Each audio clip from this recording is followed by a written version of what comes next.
Pemirsa, 4 pekerja tertimbun reruntuhan bangunan gedung sekolah SMA 96 yang roboh di Cengkareng, Jakarta Barat. Mereka selamat dan langsung dibawa ke RSUD Cengkareng untuk mendapatkan tindakan medis.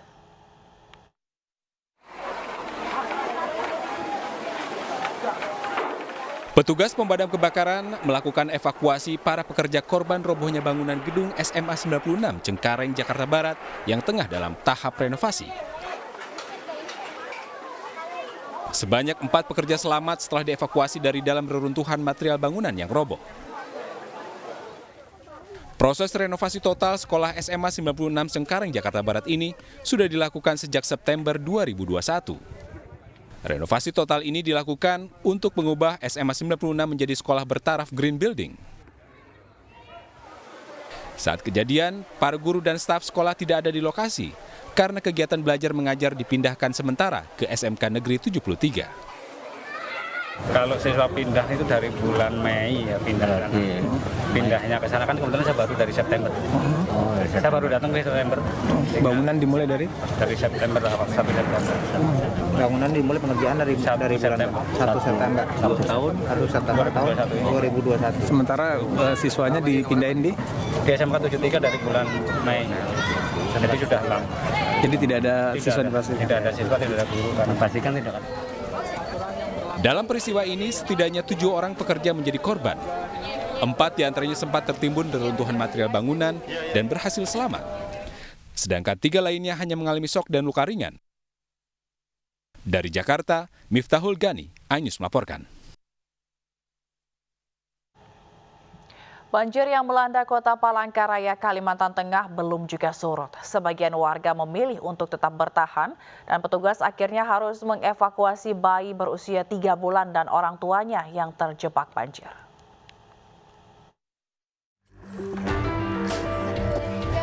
Petugas SAR dari Satuan Brimob Polda Kalimantan Tengah mendatangi sebuah rumah di Jalan Mendawai, Palangkaraya untuk mengevakuasi bayi perempuan berusia 3 bulan bernama Pika. Bersama kedua orang tuanya, Adibah dan Lutfi, Pika terjebak di dalam rumah yang terendam banjir setinggi lebih dari 50 cm. Sudah sejak hari Minggu, keluarga muda ini tak bisa pergi dari rumah karena tidak ada perahu. Sementara warga di sekitarnya sudah mengungsi. Tim SAR kemudian mengevakuasi ketiganya. Udah dari hari Minggu. Dari hari Minggu? Iya. Tadi berapa dalam di rumah ibu ke dalam? Selutut. Selutut? Iya. Ini terpaksa dievakuasi ke mana, Mau? Tinggalnya? Ke mertua saya. Di mana? Di Plamboyan. Selama setengah jam ketiganya naik perahu tim SAR menuju ke jalan utama yang tidak kebanjiran. Keluarga ini tidak mengungsi ke tempat pengungsian yang telah disediakan pemerintah, tetapi memilih untuk pergi ke rumah keluarganya yang tidak kebanjiran. Dari Palangkaraya, Kalimantan Tengah, Adesata, iNews melaporkan.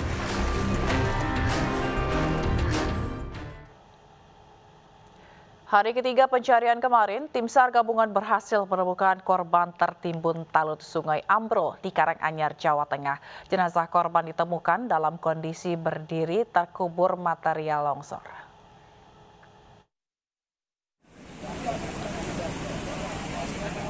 Memasuki hari ketiga pencarian, jenazah Sastro Setu, warga Popongan, Karanganyar berhasil ditemukan tim SAR gabungan di dasar Sungai Siwalu.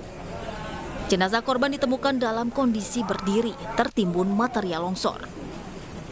Sekitar 1 jam jenazah korban berhasil dievakuasi. Sebelum diserahkan ke pihak keluarga, jenazah diidentifikasi terlebih dahulu di rumah sakit setempat. Kurang lebih korban kita temukan jarak 5 meter dari lokasi titik juga. Kemudian kedalaman saat ditemukan itu 1,5 meter memang tertimbun, jadi memang perlu ekstra dari tim SAR gabungan untuk mengevakuasi korban. Saat dievakuasi, posisi korban dalam posisi berdiri. Sebelumnya korban Sastro Setu diketahui tertimbun talut Sungai Ambrol Senin siang. Saat kejadian, korban bersama 4 rekannya tengah melakukan perbaikan talut sungai tersebut. 4 rekannya dapat menyelamatkan diri, namun naas korban tertimbun material longsor. Dari Karanganyar, Jawa Tengah, Wahyu Endro, iNews melaporkan.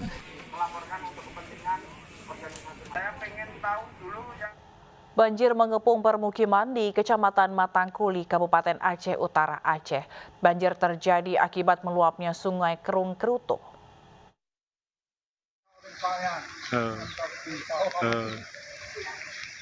Banjir masih kepung wilayah pemukiman di Kecamatan Matangkuli, Kabupaten Aceh Utara, Aceh. Curah hujan yang tinggi selama 2 hari terakhir mengakibatkan Sungai Kerung Keruto meluap. Ketinggian air bahkan mencapai 1,5 meter. Baru banjir. Terus? Pagi ini datang lagi airnya. Apakah ini bisa parah apa gimana, Pak? Ini kemungkinan kalau perkiraan yang biasanya ini bakalan naik lagi. Warga berharap agar dibangun tanggul di kawasan pemukiman warga yang jadi daerah aliran sungai. Dari Aceh Utara, Aceh, Muhammad Jafar Yusuf, iNews melaporkan.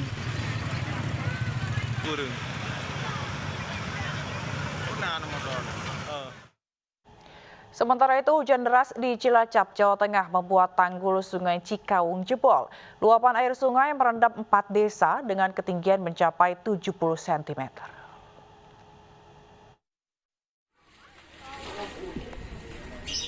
Empat desa yang terendam banjir luapan Sungai Cikaung adalah Desa Mulyasari, Padangsari, Mulyadadi, dan Pahonjean. Banjir setinggi 30 hingga 70 cm mengganggu aktivitas warga. Namun begitu, sebagian besar warga enggan mengungsi dan memilih bertahan di rumah masing-masing.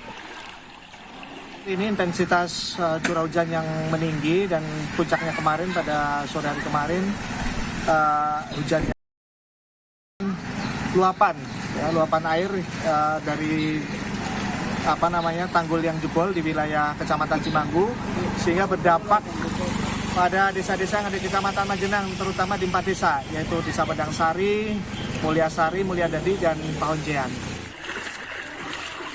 BPBD Cilacap mengimbau warga agar waspada mengantisipasi banjir semakin tinggi jika hujan terus-menerus turun. Dari Cilacap, Jawa Tengah, Heri Susanto, iNews melaporkan. Sementara itu, Gubernur Jawa Tengah Ganjar Pranowo meninjau warga korban longsor tanah bergerak di Kabupaten Cilacap, Jawa Tengah. Menurut Ganjar, jika wilayah tersebut secara geologis tak layak huni, warga harus diungsikan.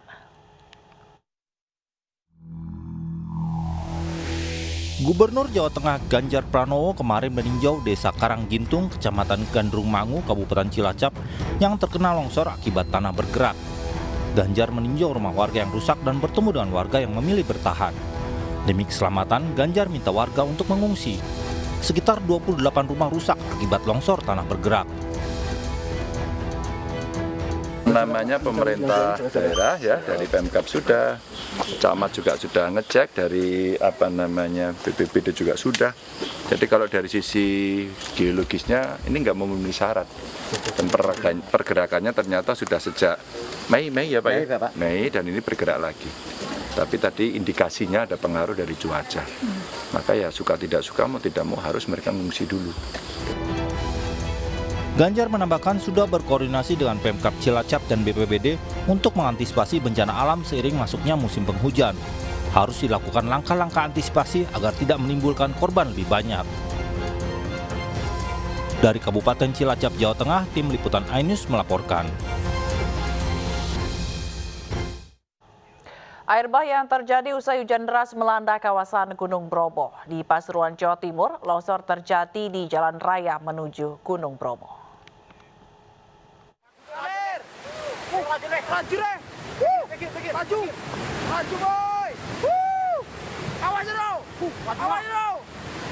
Inilah air bah yang terjadi usai hujan deras melanda kawasan Gunung Bromo selama 2 hari.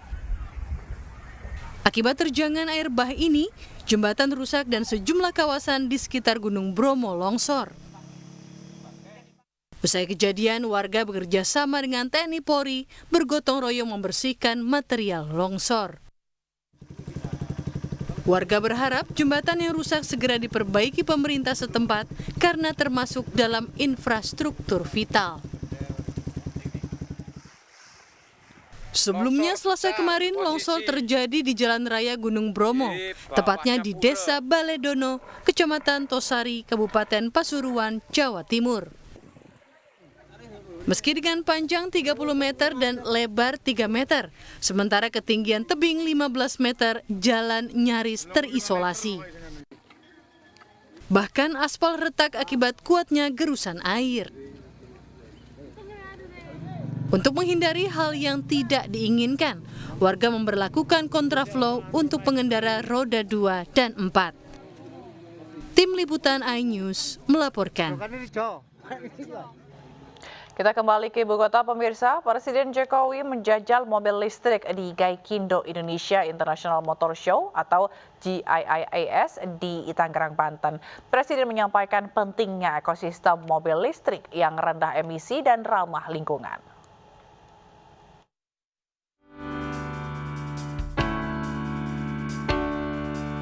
Presiden Joko Widodo menjajal mobil listrik dengan mengelilingi area pameran mobil Gaikindo Indonesia International Auto Show atau GIAS di ICE BSD City, Tangerang, Banten. Presiden menekankan pentingnya ekosistem mobil listrik yang rendah emisi dan ramah lingkungan agar dibangun. Pemerintah terus mendorong berbagai upaya untuk meningkatkan produksi mobil listrik maupun hybrid. Pentingnya segera dibangun ekosistem untuk mobil yang ramah terhadap lingkungan, mobil yang rendah emisinya. Oleh sebab itu kita juga mendorong untuk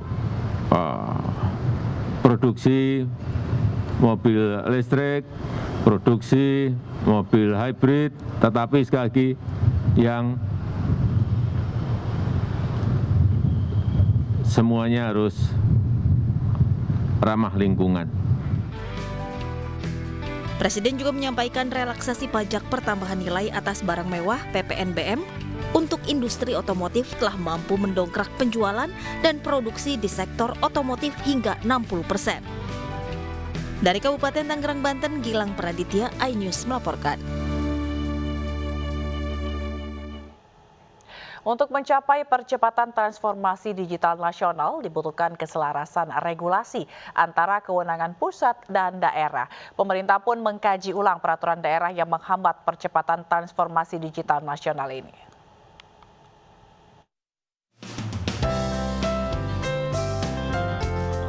Pemerintah mengkaji ulang peraturan daerah yang menghambat percepatan transformasi digital nasional yang ada di daerah atau kota untuk menyamakan keselarasan regulasi terkait percepatan transformasi digital nasional. Kementerian Koordinator Bidang Politik, Hukum, dan Keamanan yang tergabung dalam Forum Koordinasi dan Sinkronisasi atau FKS menggelar diskusi dalam membahas semua permasalahan yang dihadapi daerah atau kota dalam percepatan transformasi digital yang digelar di Surabaya, Jawa Timur. Langkah konkretnya nanti saya akan langsung menindaklanjuti di Kepolhukam untuk berkoordinasi dan simulasi dengan Kemendagri, Kemenkominfo, kemudian dengan Pemda yang terkait. Kebetulan ada 3 daerah yang sudah melaksanakan kegiatan yang dalam tanda kutip membuat percepatan ini menjadi terhambat, yaitu DKI Jakarta, kemudian Mojokerto, dan juga Surabaya. Forum ini yang diselenggarakan oleh Kemenko Polhukam membawa semua stakeholder untuk bisa berdiskusi dan menyelesaikan masalah. Nah, kita tahu salah satunya Undang-Undang Cipta Kerja ini kan mempermudah harapannya investasi-investasi yang penting yang dibutuhkan untuk masyarakat, salah satunya infrastruktur digital. Apalagi karena COVID-19 kita tahu infrastruktur digital itu bukan kebutuhan kemewahan, tetapi justru kebutuhan dasar jadinya sekarang. Diskusi ini melahirkan sejumlah solusi yang diharapkan dapat menyelesaikan masalah yang telah terjadi selama 3 tahun terakhir. Dari Surabaya, Jawa Timur, Ari Tambayong, iNews melaporkan. Sementara itu, dalam rangka semangat Hari Pahlawan Nasional tahun 2021, Shopee Indonesia menghadirkan kampus UMKM Shopee Ekspor di Jakarta. Nantinya kampus ini akan membantu para pelaku UMKM di Jakarta untuk go digital dan go global bersama Shopee untuk menembus pasar ekspor.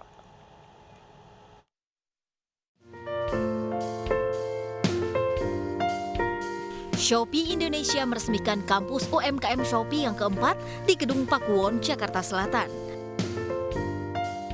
Kampus UMKM ini hadir untuk membantu digitalisasi UMKM lokal agar go digital dan go global dalam target menembus pasar ekspor. Direktur Shopee INSK Indonesia Handika Yahya mengungkapkan kampus UMKM ini menjadi bagian dari komitmen jangka panjang Shopee dalam menyediakan solusi digitalisasi dari hulu ke hilir bagi UMKM. Kehadiran kampus UMKM ini tentunya sekali lagi menggambarkan bagaimana kita melihat UMKM memang merupakan pahlawan dari perekonomian di Indonesia, khususnya di tengah pandemi. Seperti layaknya pahlawan, bukan hanya keberhasilan mereka untuk mereka sendiri, tapi juga impact-nya dapat dirasakan oleh para yang di sekeliling mereka, termasuk lapangan-lapangan kerja yang dibuka oleh mereka.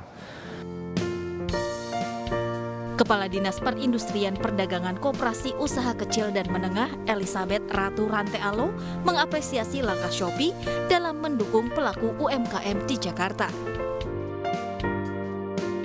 Nah, dengan dukungan tersebut ya diharapkan ke depan para UMKM mendapatkan pengetahuan dan wawasan baru terkait aspek-aspek peningkatan bisnis sehingga dapat menumbuhkan skala usaha. Kampus ini juga dapat dimanfaatkan untuk mengikuti pelatihan, pengembangan, pendampingan, serta pemasaran dan pendanaan hingga fasilitas gratis yang dapat mengakomodir kebutuhan pengembangan bisnis. Dari Jakarta, Muhammad Ardi, iNews melaporkan.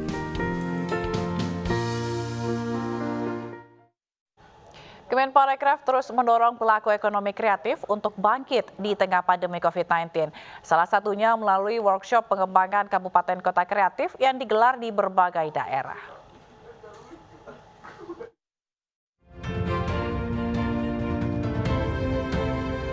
Pemerintah Indonesia memberikan bantuan melalui gerakan Bangga Buatan Indonesia bagi pelaku UMKM sektor parekraf. Stimulus ini merupakan bagian dari usaha pemerintah dalam membangkitkan kembali ekonomi yang sempat terpuruk akibat pandemi. Hal ini disampaikan Menparekraf Sandiaga Salahuddin Uno dalam kunjungannya ke workshop pengembangan kabupaten kota kreatif di Kota Medan, Sumatera Utara. Baik, tadi sudah kami sampaikan program Gerakan Nasional Bangga Buatan Indonesia sudah di-launching dan ini adalah program stimulusnya khusus di beberapa subsektor termasuk kuliner, kria, fashion, dan kecantikan. Setiap UMKM akan mendapatkan 50 juta rupiah. Kedatangan Pak Menteri ini salah satu potensi besar bagi kami pelaku UKM yang memancing gairah untuk bangkit lagi dari pasca pandemi ini. Workshop Kata Kreatif juga diselenggarakan Kabupaten Deli Serdang, Sumatera Utara. Workshop ini diharapkan bisa memotivasi para pelaku UMKM di Sumatera Utara untuk terus berinovasi dan berkreasi dalam mengembangkan usaha dengan memanfaatkan platform digital agar lebih dikenal masyarakat luas. Tim Liputan iNews melaporkan. Polisi udara di India mengkhawatirkan. Kami akan kembali dengan informasinya sesaat lagi.